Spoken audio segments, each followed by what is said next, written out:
नमस्कार, आप देख रहे हैं खबर दोपहर। मैं हूं आपके साथ विभा उपाध्याय। बुलेटिन की शुरुआत इस वक्त बड़ी खबर के साथ। खबर बेतिया से आ रही है, जहां 16 साल की छात्रा की दुष्कर्म के बाद हत्या की आशंका जाहिर की गई है। मदरसा इस्लामिया के क्लासरूम में छात्रा का शव बरामद किया गया है।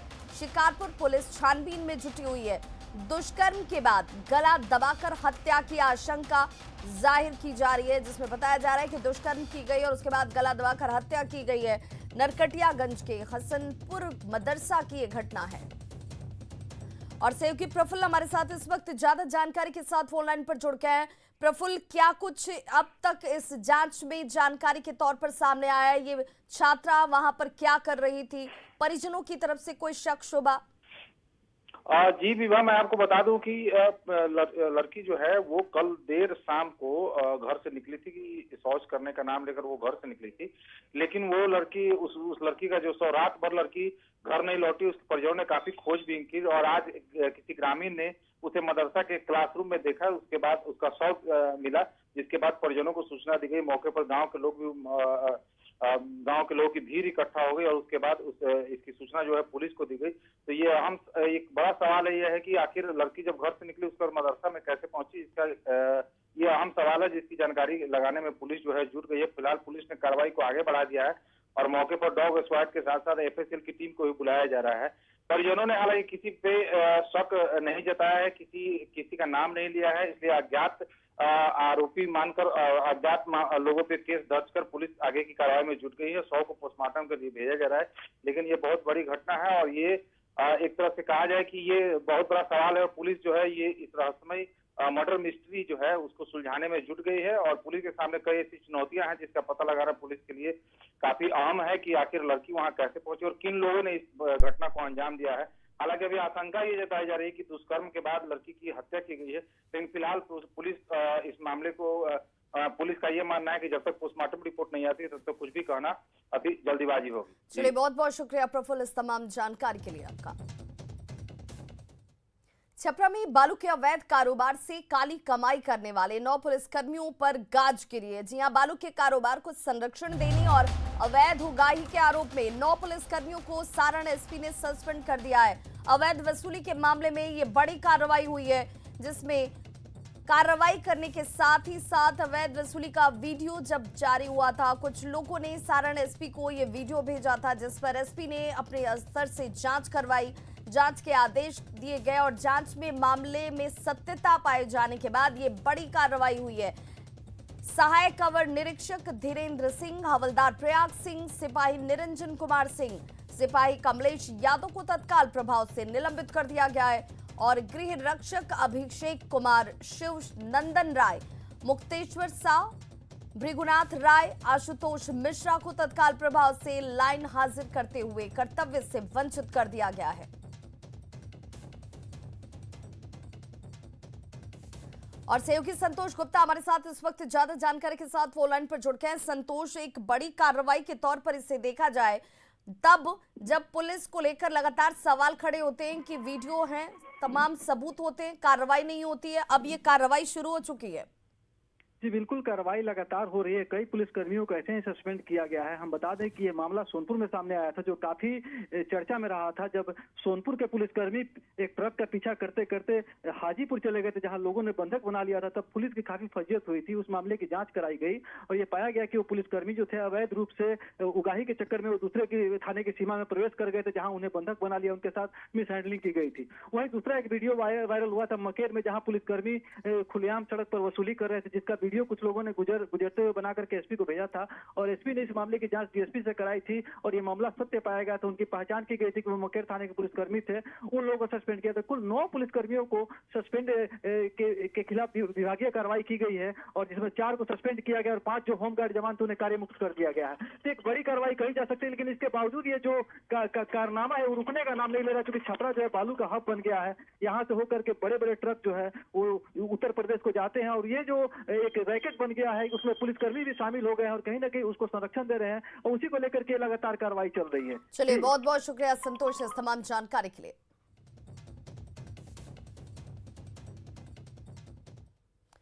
खगड़िया के गोगरी जमालपुर बाजार में दो महिलाओं को ज्वेलरी की दुकान में चोरी करते हुए पकड़ा गया है। जी हां, इनसे पूछताछ करने के बाद गोगरी थाना पुलिस इन्हें अपने साथ ले गई है। दोनों महिलाएं पर्व और त्योहार को लेकर के बाजार में भीड़ भाड़ का फायदा उठाकर चोरी करने के लिए नियत से जमालपुर बाजार के कन्हैया ज्वेलर्स में पहुंचती हैं।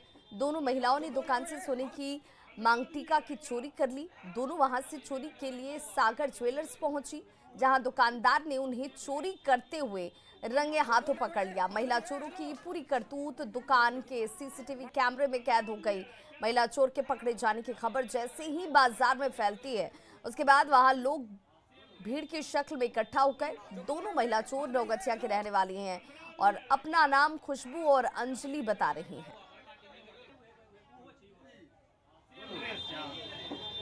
जो बोल रहे हुए कोसी नदी से हो रहे कटाव की वजह से 4 जिलों के बॉर्डर इलाके के लोग बेहद परेशान हैं। दरभंगा, समस्तीपुर, सहरसा और खगड़िया के सीमावर्ती इलाके के लोग तेज कटाव से डरे सहमे हुए हैं और अब गांव के अस्तित्व पर भी संकट मंडराने लगा है। कटाव पीड़ितों से बातचीत की हमारे संवाददाता दिग्विजय ने। अभी जो हम खड़े हैं वो हम आपको बता रहे हैं, ये जो 3 जिला है सहरसा, खगड़िया और समस्तीपुर, उस बॉर्डर इलाका में खड़े हैं। और ये जो देख रहे हैं आप, ये कोसी नदी है।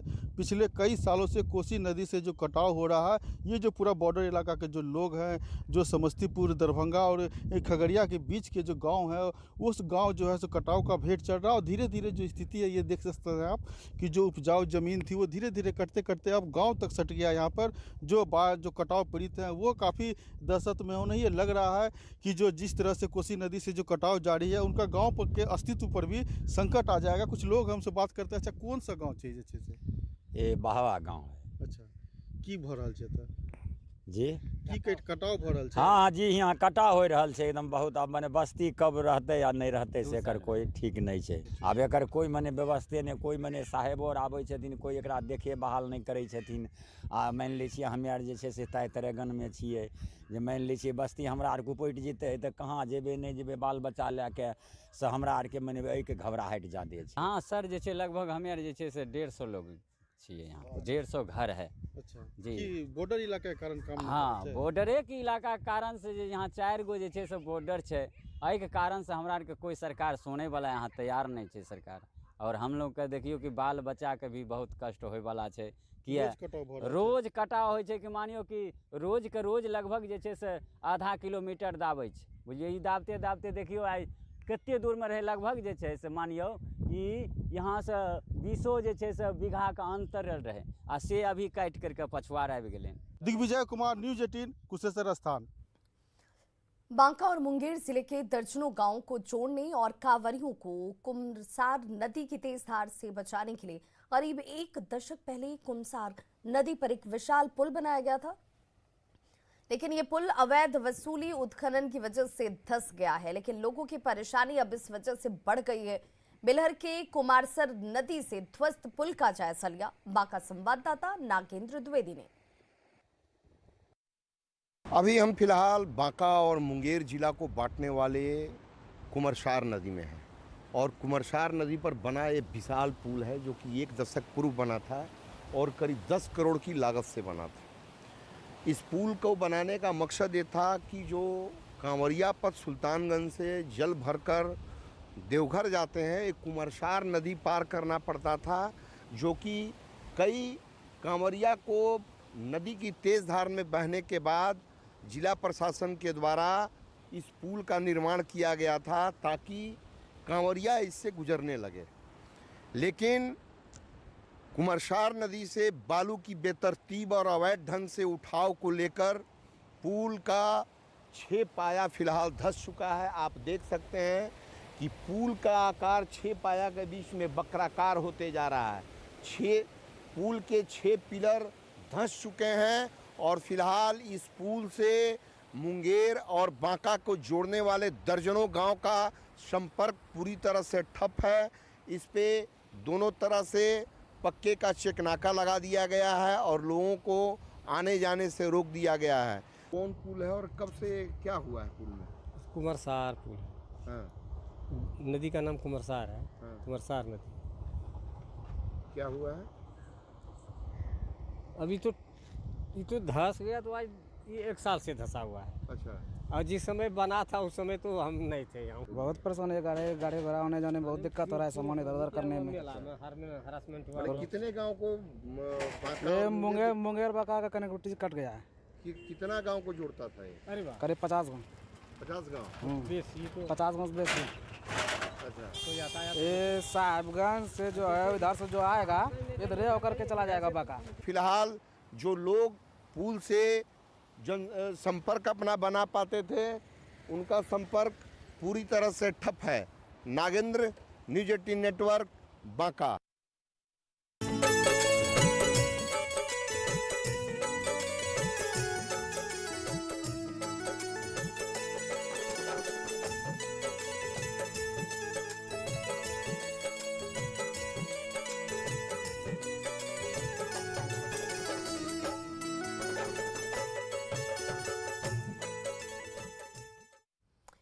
लोक आस्था के महापर्व छठ में अब बस कुछ ही दिन बचे हैं और इसे लेकर छठ घाटों की सफाई शुरू कर दी गई है। नवादा जिले में भी अलग अलग छठ घाटों की सफाई शुरू हो चुकी है।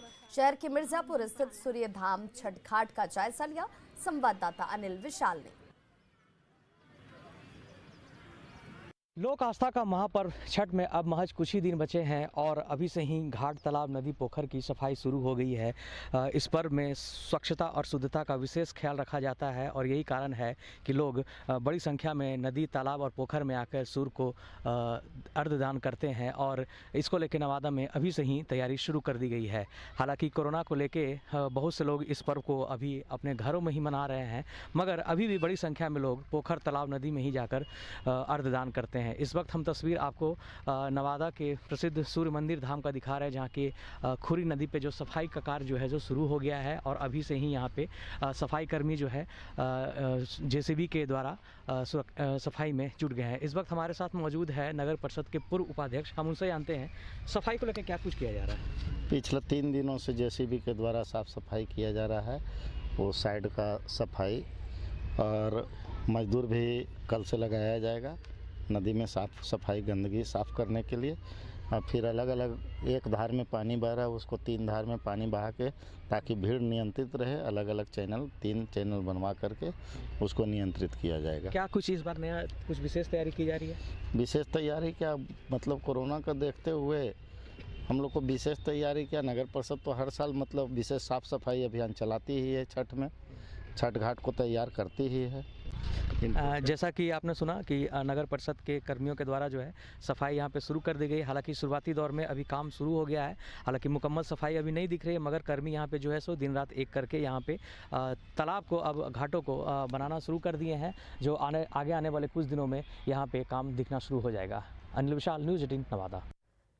तो लोक आस्था के महापर्व छठ की तैयारी को लेकर पटना जिला प्रशासन और नगर निगम अपनी तैयारियों में जुट गया है। छठ पूजा को लेकर जहां नगर निगम प्रशासन विभिन्न गंगा घाटों पर साफ सफाई अभियान चला रहा है, तो वहीं जेसीबी से घाटों को समतल बनाने का काम भी जोर शोर से कर रहा है। नगर निगम के कर्मचारियों ने छठ से पहले काम को पूरा कर लेने का दावा किया है। छठ घाटों की बैरिकेडिंग की भी व्यवस्था की जा रही है। सारा काम युद्ध स्तर पर चल रहा है। हम लोग का पूरा लेबर लगा हुआ है और मशीन भी हम लोग चलवा रहे हैं। हम लोग समय से पहले सोच रहे हैं कि काम को फाइनल दे दें। छठ पर्व का त्यौहार है, हम लोग का हिंदू धर्म का सबसे महान पर्व है, इसलिए हम लोग अपने से भी ज़्यादा से ज़्यादा कोशिश करके समय देख करके और समय से पहले हम लोग इसका फाइनल दे देंगे। छठ को लेकर के जो पूरी, चूँकि सबसे महत्वपूर्ण पर्व है हमारा, तो इसको लेकर के यहाँ पे सभी घाटों का पूर्व की तरह घाटों की सफाई, घाटों का निर्माण, ये सारी चीज़ों को लेकर के नगर निगम की ओर से कार्य प्रारंभ कर दिया गया है। और ब्रेक पर जाने से पहले जानते हैं चल रहे आईसीसी T20 वर्ल्ड कप के कल के मैच का हाल।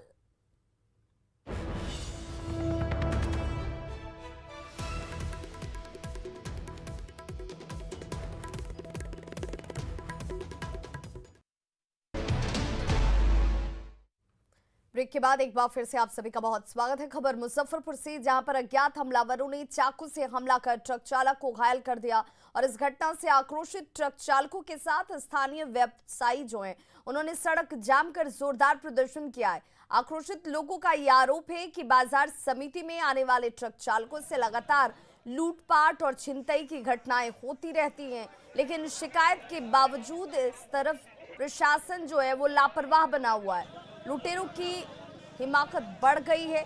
ये भी बताया गया है कि देर रात पंजाब से ट्रक लेकर मुजफ्फरपुर पहुंचे ट्रक चालक से अहियापुर थाना क्षेत्र के बाजार समिति के पास लुटेरों ने लूटपाट की कोशिश की और इसका विरोध करने पर लुटेरों ने उसे चाकू मारकर जख्मी कर दिया। कल रात की घटना के बाद एक बार फिर से ट्रक चालक और व्यापारियों का गुस्सा बढ़ गया और आज मुजफ्फरपुर दरभंगा एनएच पर जोरदार हंगामा और प्रदर्शन करने के साथ आग जलाकर नाराजगी जाहिर की गई।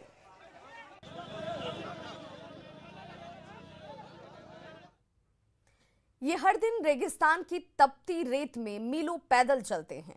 जब इनका बच्चा भूखा होता है तो ये उसी तपती रेत पर बैठकर उसकी भूख मिटाती हैं। अब नियंत्रित डायबिटीज और दर्दनाक पथरी के दर्द के बावजूद अपना काम जारी रखती हैं। ये हैं एएनएम जिन्होंने करोड़ों लोगों का टीकाकरण किया और 100 करोड़ टीकाकरण तक के लक्ष्य को हासिल करने में अहम भूमिका निभाई। टीकाकरण को लेकर नेटवर्क 18 और फेडरल बैंक की जागरूकता मुहिम संजीवनी शॉर्ट ऑफ लाइफ आप तक लाया है। एएनएम अनीता और रेनू की असाधारण कहानी, जो राजस्थान के जैसलमेर में भारत पाक सीमा से सटे गांव में काम करती हैं।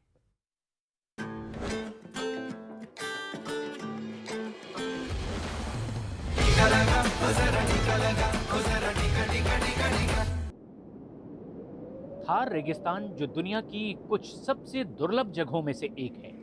यहाँ की झुलसा देने वाली गर्मी, थका देने वाले ऊंचे नीचे टीले, लेकिन 32 वर्षीय रेनू इनके आगे भी नहीं रुकती।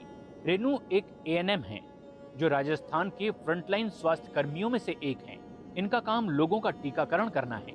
पाकिस्तान की सीमा से सटा करदा जैसलमेर के सबसे दूर दराज के गाँव में से एक है। सर पूरी परेशानी झेलनी पड़ती है, पैदल चलना पड़ता है, रेगिस्तान में गाड़ियों में घर घर घूमना पड़ता है, लोगों को मोटिवेट करना पड़ता है, समझाना पड़ता है, तब जाके वो कोविड का वैक्सीन लेते हैं। 12 किलोमीटर दूर पोछीना गांव में एक और एएनएम अनीता शर्मा लोगों को जानलेवा वायरस से बचाने के लिए टीका लगाने पहुंची हैं। लेडीजें तो लगभग अनपढ़ ही हैं, फिर वो समझती नहीं है कि वैक्सीन लगवानी है। वैक्सीन के लिए बड़ी मुश्किल से उनको मनाना पड़ता है। ये दोनों ही महिलाएं असाधारण हैं। रेनू अपनी स्वास्थ्य समस्याओं के बावजूद बिना रुके काम करती हैं। यहाँ का पानी अलग होने से आपको किडनी स्टोन भी हो गया है? किडनी स्टोन भी हो गया सर, डायबिटीज भी है।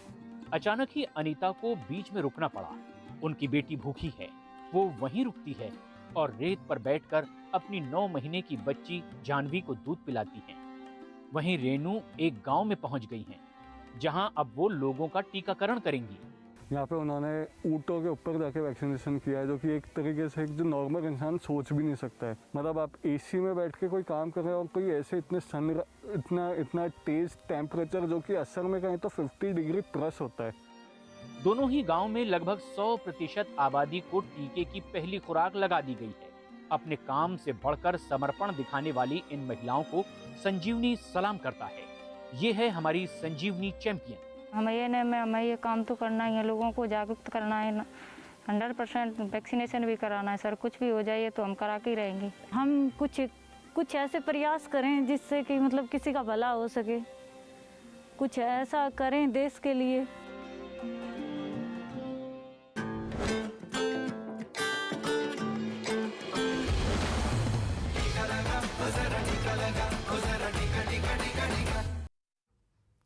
तो खबरों का सिलसिला लगातार जारी है। आप देखते रहिए न्यूज़ 18 बिहार झारखंड।